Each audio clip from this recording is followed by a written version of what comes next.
Anyone else? Yes, sir. Your name for the record. Welcome.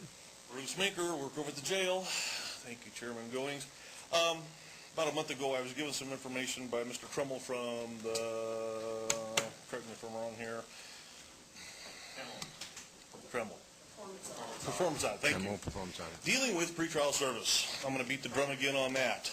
I took a snapshot of the last 6 months from October of 07 through March of 08. And what I found was that they averaged 3.3 illegal aliens that they have turned loose from the jail. They did not contact the INS department to come pick them up.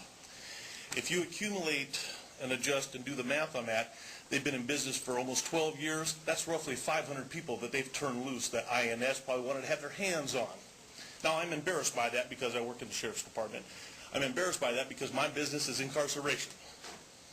You folks have me in there to do that job, and I've been attacking this thing from the wrong end. I should have let them do their business, come at you with the information after the fact instead of trying to stop it at the other end, getting my butt chewed on a regular basis in the captain's office, in the sheriff's office, in the chief's office. Be nice, stop doing this, don't do that. Well, I'm still here. Along with that is, we have those who cause the system to drag on forever. Those in the jail task force, Councilmember Farrell and Councilmember Murray, will know that the system is dragging on. Judge Larkin will tell you the system's dragging on. Caseload will tell you that the system's dragging on. This type of nonsense, letting these people go instead of letting them sit and deal with the case at hand, would knock that nonsense off. According to his handout, Rule 3, that they don't PR anybody that they PR'd once already again, well, I got information on that says otherwise.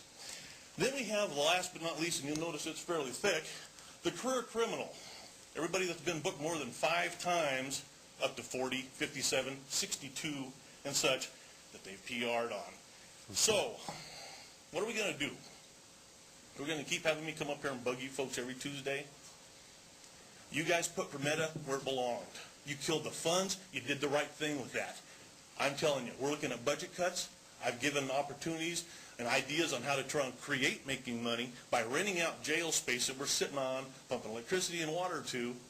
Move on that. Make this a priority on the budget cut. This is unnecessary. The taxpayers have been paying for this thing for 12 years. It is a waste of their money. We need to put the cut right here. Now, number 2 is, a month ago I brought up the fact of my boss wanting to create an undersheriff spot. Now, for the last 24 years I've been around, at 4 o'clock in the afternoon, do you think the jail shuts down when all the administration goes home? No. Do you think the patrol car just stops on the side of the road and the deputy gets out and stands there and waits until tomorrow morning at 8 o'clock for his boss to come back? No. I hate that buzzer. Thank you very much. Your time has expired. We're going to finish with all public comment, and then we'll come back to council comments. Thank you, Mr. Minker. Anyone else wishing to address the council under Citizens Forum?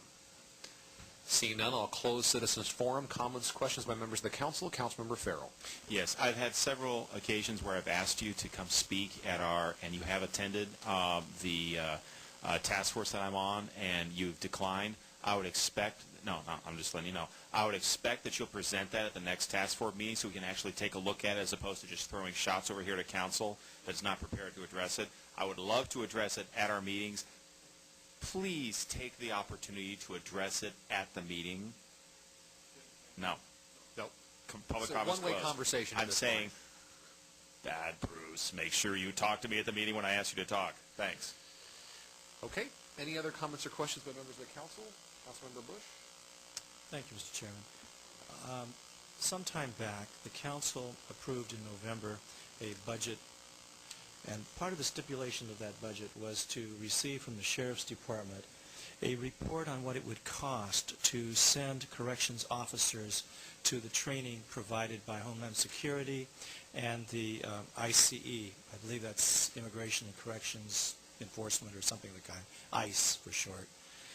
And just recently, the chief of the Corrections Division came and really apparently had not gotten the information he needed or had misread the budget language or something, because basically they gave us no report.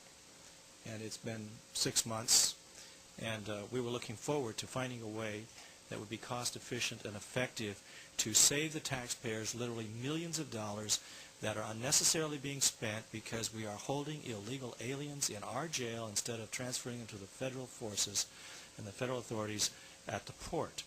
And so I would again call Mr. Chairman on the Sheriff's Department and Corrections specifically to come back to us and give us the report we requested in the budget. It is now long overdue.